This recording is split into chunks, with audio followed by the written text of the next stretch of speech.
എൻ്റെ എല്ലാ പ്രിയപ്പെട്ട കൂട്ടുകാർക്കും സ്മിതൂസ് വേൾഡിൻ്റെ പുതിയ വീഡിയോയിലേക്ക് സ്വാഗതം.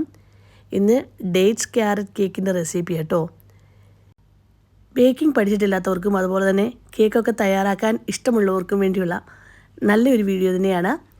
ഒട്ടും സ്കിപ്പ് ചെയ്യാതെ തന്നെ കണ്ടോളൂ. ഇതിനകത്ത് പറയുന്ന കണക്കുകളൊക്കെ അതുപോലെ തന്നെ എടുത്തോളൂ കേട്ടോ. നമ്മൾ ഉണ്ടാക്കുന്ന ഡേറ്റ്സ് ആൻഡ് ക്യാരറ്റ് കേക്ക് ഒരിക്കലും ഫ്ലോപ്പാകില്ല. ആദ്യമായിട്ട് എൻ്റെ ചാനൽ ആരെങ്കിലും കാണുന്നുണ്ടെങ്കിൽ ഒന്ന് സബ് ചെയ്യണേ, കൂടെ ലൈക്കും കമൻറ്റും കൂടെ ചെയ്തേക്കണേ.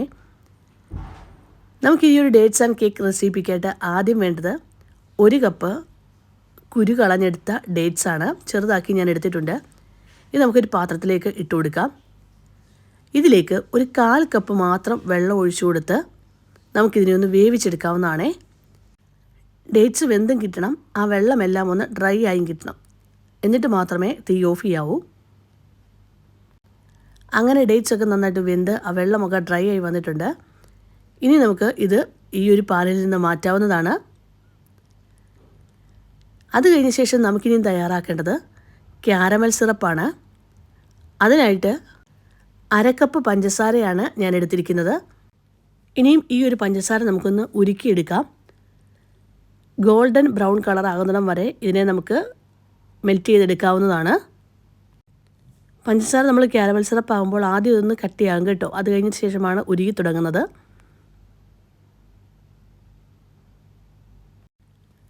ഇപ്പം നമ്മൾ ഇട്ട് കൊടുത്ത പഞ്ചസാരയുടെ കളറൊക്കെ മാറി ഒരു ഗോൾഡൻ ബ്രൗൺ കളറായിട്ടുണ്ട്. കുറച്ചുകൂടെ കളർ മാറ്റണമെങ്കിൽ മാറ്റിയെടുക്കാം കേട്ടോ. പക്ഷേ കരിയാൻ സമ്മതിക്കരുത്. ഒരുപാട് കളറായി കഴിയുമ്പോൾ ഇതിനൊരു കയ്പ്പ് രസം വരും. ഞാൻ ഈ ഒരു സ്റ്റേജിൽ തന്നെ ഇതിലേക്ക് 1 കപ്പ് ചൂടുവെള്ളമാണ് ഒഴിച്ചു കൊടുക്കുന്നത്. നല്ല തിളച്ച 1 കപ്പ് ചൂടുവെള്ളം ഒഴിച്ചു കൊടുക്കണം. വെള്ളം ഒഴിക്കുമ്പോൾ പ്രത്യേകം ശ്രദ്ധിക്കണം. ഇത് ഭയങ്കരമായിട്ട് തീ കയറാൻ സാധ്യതയുണ്ട്. ശ്രദ്ധിച്ചു മാത്രമേ ഈ ചൂടുവെള്ളം ഒഴിച്ചു കൊടുക്കുക. കാണുമ്പോൾ തന്നെ അറിയാലോ തിളച്ചു വരുന്നത്. ഭയങ്കരമായിട്ട് ചൂടും ആവിയൊക്കെ കയറി വരും. അതുകൊണ്ട് തന്നെ ശ്രദ്ധിച്ച് വേണം ചെയ്യാൻ. ഇനിയിപ്പം ഇതിങ്ങനെ ഒന്ന് ആ പഞ്ചസാര ഒന്ന് വീണ്ടും ആ പഞ്ചസാര ഞാൻ കട്ടിയാവും കേട്ടോ. അത് കഴിയുമ്പം അതൊന്നുകൂടെ ഒന്ന് മെൽറ്റായിട്ട് വരണം. വെള്ളം നല്ലതായിട്ട് തിളച്ച് കുറുകി തേനൊക്കെ നമ്മൾ ഒഴിക്കുമ്പം തേൻ കുറച്ച് കട്ടിയുള്ളതല്ലേ, ആ ഒരു രീതിയിലേക്ക് ഈ ഒരു സിറപ്പ് കൊണ്ടുവരണേ. അങ്ങനെ വെള്ളമെല്ലാം നല്ലതായിട്ട് കുറുകി ഇപ്പം ഞാൻ ആ സ്പൂണിൽ ഒഴിച്ച് കാണിക്കുന്നത് അതിന് വേണ്ടിയാണ്. അതായത് നമ്മൾ ആ എടുക്കുമ്പോൾ നല്ലൊരു വെള്ളമായിട്ടുള്ളത് നല്ലൊരു കട്ടിയായിട്ടുള്ള ഒരു സിറപ്പായിട്ട് മാറിയിട്ടുണ്ട്. ഈ ഒരു സ്റ്റേജിലേക്ക് ഇത് വരണം കേട്ടോ. അതായത് തേനൊക്കെ ഒഴിക്കുമ്പോൾ നമ്മൾ എങ്ങനെയാണോ കാണുന്നത് ആ ഒരു രീതിയിലുള്ള സിറപ്പ് നമുക്ക് കിട്ടണം. ഞാൻ ഇനിയും ഈ ഒരു പരുവത്തിൽ തീ ഓഫ് ചെയ്യുവാണ്. ഇത് ആറാനായിട്ട് നമുക്ക് മാറ്റി വയ്ക്കാവുന്നതാണേ. നമ്മൾ ആ സ്പൂണിൽ ഇങ്ങനെ എടുക്കുമ്പോഴേ പെട്ടെന്ന് വെള്ളമാണെങ്കിൽ സ്പൂണിൽ നിന്ന് അങ്ങ് ഒഴുകിപ്പോകും. പക്ഷേ ഇതിങ്ങനെ സിറപ്പായി കഴിയുമ്പോൾ ഈ ഒരു രീതിയിൽ മാത്രമേ സ്പൂണിൽ നിന്ന് വിട്ടു പോകത്തുള്ളൂ. അത് ഞാൻ കാണിച്ചെന്നേ ഉള്ളൂ. എന്നിട്ട് നമുക്ക് തീ ഓഫ് ചെയ്ത് ഇത് മാറ്റി വയ്ക്കാവുന്നതാണ്. ആറാനായിട്ട് വെയിറ്റ് ചെയ്യാം. ഇനിയും അടുത്തത് നമുക്ക് വേണ്ടത് പൊടിച്ച പഞ്ചസാരയാണേ. ഞാൻ അതിനായിട്ട് കുറച്ച് പഞ്ചസാര എടുത്തിട്ടുണ്ട്.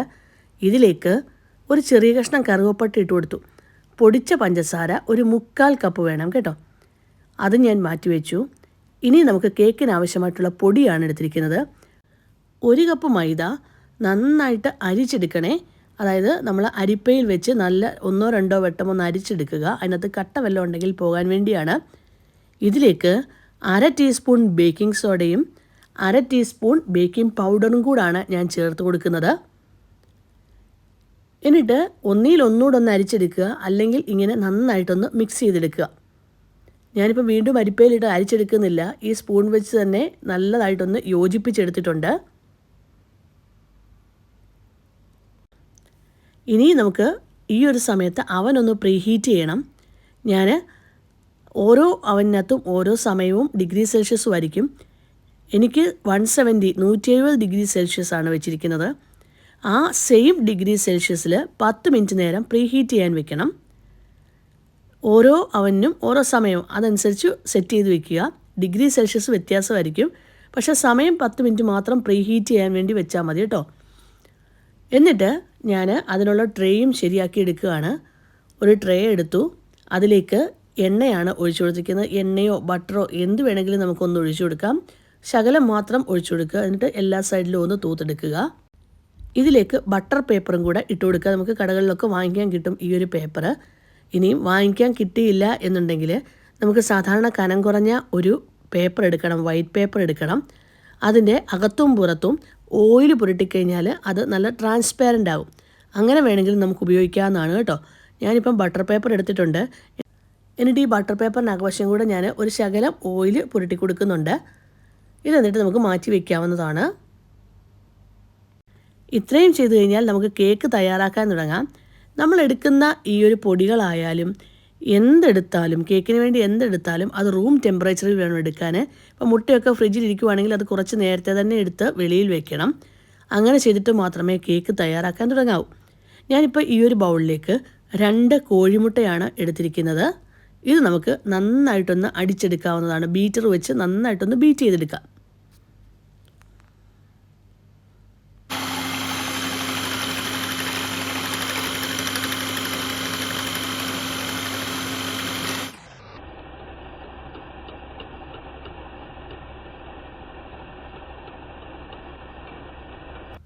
ഇപ്പം കണ്ടല്ലോ, മുട്ടയുടെ കളറൊക്കെ മാറി നന്നായിട്ടൊരു പതഞ്ഞ് പൊങ്ങി വന്നിട്ടുണ്ട് കേട്ടോ.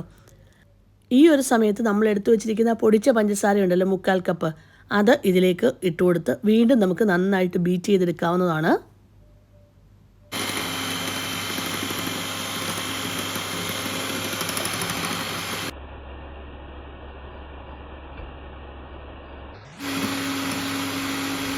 ഇങ്ങനെ ബീറ്റ് വെച്ച് ആ പഞ്ചസാരയും മുട്ടയും കൂടെ ചേർത്ത് നന്നായിട്ടൊന്ന് പതപ്പിച്ചെടുക്കണേ. നല്ല ക്രീമായിട്ട് തന്നെ ഇരിക്കണം. ഈ ഒരു സമയത്താണ് നമുക്കിനി ഇതിലേക്ക് ഓയിൽ ചേർത്ത് കൊടുക്കേണ്ടത്. വെജിറ്റബിൾ ഓയിൽ മാത്രമേ ചേർത്ത് കൊടുക്കാവൂ. 1/4 കപ്പ് വെജിറ്റബിൾ ഓയിൽ ഇതിലേക്ക് ചേർത്ത് കൊടുക്കാവുന്നതാണ്. 1/4 കപ്പ് മാത്രം വെജിറ്റബിൾ ഓയിലും കൂടി ഇതിലേക്ക് ചേർത്ത് കൊടുത്ത് അതിനോടൊപ്പം തന്നെ 1/2 ടീസ്പൂൺ വാനില എസൻസും കൂടെ ചേർത്ത് കൊടുക്കണം. എന്നിട്ട് നമുക്ക് ഇനി ഒന്നുകൂടെ ബീറ്റ് ചെയ്തെടുക്കാവുന്നതാണ്.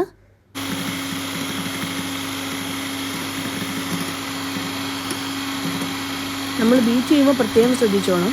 ഇങ്ങനെ പതഞ്ഞു വന്ന ശേഷം മാത്രമേ നമുക്ക് പൊടികൾ ചേർത്ത് കൊടുക്കാവൂ. നല്ല ക്രീമിയായിട്ട് എടുത്ത ശേഷം മാത്രമേ പൊടികൾ ചേർത്ത് കൊടുക്കാവൂ.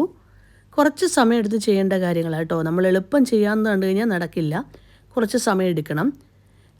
ഇത്രയും ചെയ്ത് കഴിഞ്ഞ ശേഷം ഞാൻ ക്യാരമൽ സിറപ്പ്, നമ്മൾ തയ്യാറാക്കി വെച്ചിരിക്കുന്ന ക്യാരമൽ സിറപ്പ് നന്നായിട്ട് തണുത്തിട്ടുണ്ട്, അതും കൂടെ ഇതിലേക്ക് ചേർത്ത് കൊടുത്ത് വീണ്ടും ബീറ്റ് ചെയ്തെടുക്കണം. ഈ ക്യാരമൽ സിറപ്പ് ഒഴിച്ച് കൊടുത്തു കഴിഞ്ഞാൽ ഒരുപാട് അങ്ങ് ബീറ്റ് ചെയ്യേണ്ട, അതിനെ ഒന്ന് മിക്സ് ചെയ്തെടുത്താൽ മാത്രം മതി കേട്ടോ.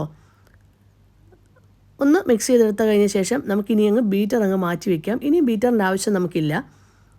ഇതിലേക്കിനി നമുക്ക് മാറ്റി വെച്ചിരിക്കുന്ന മൈദ, ആ 1 കപ്പ് മൈദയ്ക്കകത്ത് നമ്മൾ 1/2 ടീസ്പൂൺ ബേക്കിംഗ് സോഡയും 1/2 ടീസ്പൂൺ ബേക്കിംഗ് പൗഡറും കൂടെ ചേർത്ത് നന്നായിട്ട് യോജിപ്പിച്ചതാണ്.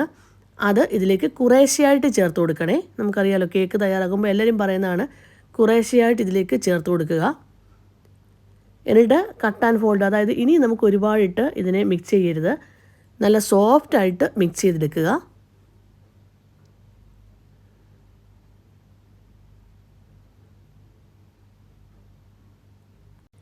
ഇനിയാണ് നമ്മൾ തയ്യാറാക്കി വെച്ചിരിക്കുന്ന 1 കപ്പ് ഡേറ്റ്സ് ഉണ്ടല്ലോ, വേവിച്ച് വെച്ചിരിക്കുന്ന ഡേറ്റ്സ്, അത് ഇതിലേക്ക് കുറേശ്ശെയായിട്ട് ചേർത്ത് കൊടുത്ത് നന്നായിട്ടൊന്ന് യോജിപ്പിച്ചെടുക്കാം.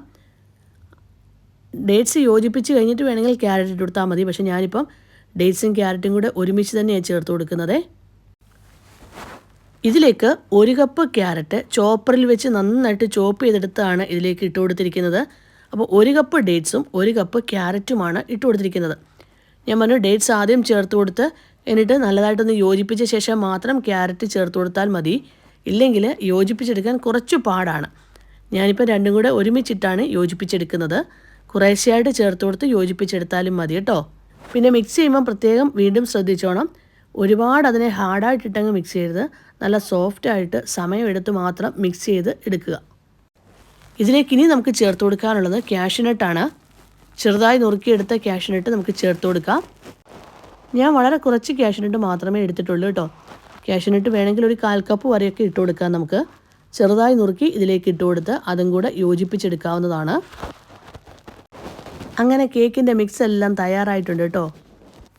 ഇനി നമുക്ക് ട്രേയിലേക്ക് ഒഴിച്ചു കൊടുക്കാവുന്നതാണ്. എല്ലാ സൈഡിലും ഒരുപോലെ വരത്തക്ക വിധം ഒഴിച്ചു കൊടുക്കുക. അല്ലെങ്കിൽ സ്പൂൺ വെച്ച് ഒന്ന് ഒരുപോലെ ആക്കിയെടുക്കുക.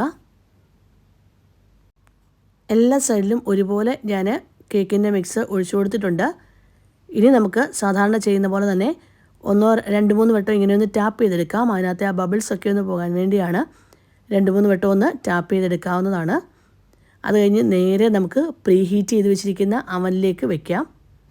അവനിലേക്ക് വെക്കുന്നതിന് മുമ്പ് ഞാനിതിൻ്റെ മുകളിലേക്ക് കുറച്ച് കാഷ്യൂനട്ട് ഒന്ന് ഇട്ട് കൊടുക്കുവാണേ. അതിനോടൊപ്പം ചോപ്പ് ചെയ്ത് വെച്ച കുറച്ച് ക്യാരറ്റും കൂടെ ഇതിന് മുകളിലേക്കൊന്ന് വിതറി കൊടുക്കുന്നുണ്ട്. ഇത് വേണമെന്ന് നിർബന്ധമൊന്നുമില്ല കേട്ടോ, ഇത് ഓപ്ഷനിലാണേ. ഞാൻ വെക്കുന്ന അവനകത്ത് സമയം ക്രമീകരിച്ചിരിക്കുന്നത് 35 മിനിറ്റാണ്. 170 ഡിഗ്രി സെൽഷ്യസിലാണ്. പക്ഷേ ഒന്ന് ചെക്ക് ചെയ്തോണം കേട്ടോ. നമുക്ക് ഓരോ അവനകത്തും ഓരോ ടൈം ആയിരിക്കും, അതനുസരിച്ച് മാത്രം ചെയ്യുക. അവർ കേക്കിൻ്റെ ടൈം സെറ്റ് ചെയ്ത് വെച്ചിട്ടുണ്ട്. ഇല്ലെങ്കിൽ 180 ഡിഗ്രി സെൽഷ്യസ് സെറ്റ് ചെയ്ത് വെച്ചിട്ടില്ലെങ്കിൽ 180 ഡിഗ്രി സെൽഷ്യസിൽ 30-35 മിനിറ്റ് വെക്കുക. പക്ഷേ ഇടയ്ക്കൊന്ന് ചെക്ക് ചെയ്തോണം. ചിലപ്പം ടെമ്പറേച്ചർ അങ്ങോട്ടും ഇങ്ങോട്ടും വേരി ചെയ്യാൻ സാധ്യതയുണ്ട്. അതുകൊണ്ട് തന്നെ ഇടയ്ക്കൊന്ന് ചെക്ക് ചെയ്തോണം. ഞാൻ ഈ ഒരു അവനകത്ത് 35 മിനിറ്റ് വെച്ചിട്ടുണ്ടെങ്കിലും ഒരു 30 മിനിറ്റ് ആയപ്പോൾ തന്നെ എനിക്ക് കേക്ക് തയ്യാറായി കിട്ടിയിട്ടുണ്ടായിരുന്നു. നന്നായിട്ട് വെന്ത് നല്ല സോഫ്റ്റ് ആൻഡ് മോയിസ്റ്റ് ആയിട്ടുള്ള ഡേറ്റ്സ് ക്യാരറ്റ് കേക്ക് തയ്യാറായി കിട്ടിയിട്ടുണ്ടായിരുന്നു. ഇനി അവനില്ലാത്തവർക്ക് ഇത് അടുപ്പിൽ വെച്ച് സ്റ്റൗവിൽ വെച്ച് തന്നെയും തയ്യാറാക്കി എടുക്കാവുന്നതേ ഉള്ളൂ. വളരെ ടേസ്റ്റി ആയിട്ടുള്ള സോഫ്റ്റ് ആൻഡ് മോയിസ്റ്റ് ആയിട്ടുള്ള ഡേറ്റ്സ് ക്യാരറ്റ് കേക്ക് തയ്യാറായി കിട്ടും. ഇന്നത്തെ എൻ്റെ ഒരു കേക്കിൻ്റെ റെസിപ്പി എല്ലാവർക്കും ഇഷ്ടമായെങ്കിൽ ഒന്ന് ലൈക്ക് ചെയ്യാനും ഷെയർ ചെയ്യാനും സബ്സ്ക്രൈബ് ചെയ്യാനും കമൻറ്റ് ബോക്സിൽ കമൻറ്റ് ചെയ്യാനും മറക്കല്ലേ. Thank you for watching.